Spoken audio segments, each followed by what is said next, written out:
Take a look at this habitat behind me. You might think it's just good for flowers or pheasants, but that's not the case. We know now that good habitat also means clean water. What's in a lake? In the case of the smallest of the Great Lakes, you'll find a story. A story about water, the world of farming, and yes, the ringneck pheasant. So, what do they all have in common? Well, a scoop from the bottom of the lake might just explain. No such thing as soil loss. We know right where it is. That mud right there isn't actually from Lake Erie. Ohio State water quality researcher and local Pheasants Forever chapter member John Hageman says that mud comes from years of farming practices, and it may be part of the reason ringnecks all but disappeared from northwestern Ohio. Without special farming practices to conserve that soil, much of it was washed away. You see, much of the land around the south and western edge of Lake Erie was known as the Great Black Swamp. But late in the 1800s, settlers drained the water, cut the trees, and dedicated the land to farming. Even now, the drain tile and culverts remain. After major precipitation events, you can still see evidence of soil loss. So what's all this got to do with pheasants? Well, all that farming in the early 1900s made for great pheasant habitat. Ohio's bird population exploded along the lake. In fact, northwestern Ohio had one of the country's highest pheasant populations. But then, after World War II, the farms got bigger. Farmers worked more efficiently.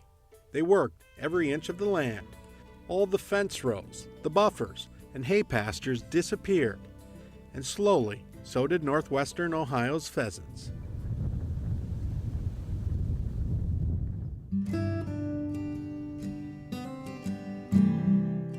Who knew that work to clean up the lake would also help bring back the birds? There have been changes in the lake for the better, and hopefully those changes, it'll continue.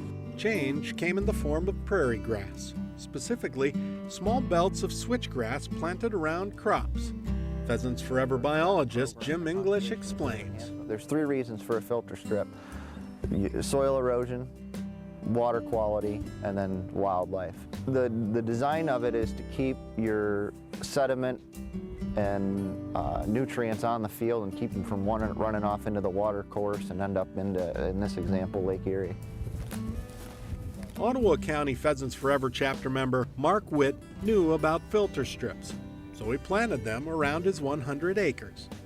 Not only do you have the responsibility of owning a piece of property, but you also have responsibility of maintaining it. Just up the road from Mark, chapter members helped replant another old farm field. The runoff went into the ditch out here, was pumped into the creek, and ultimately went into Lake Erie.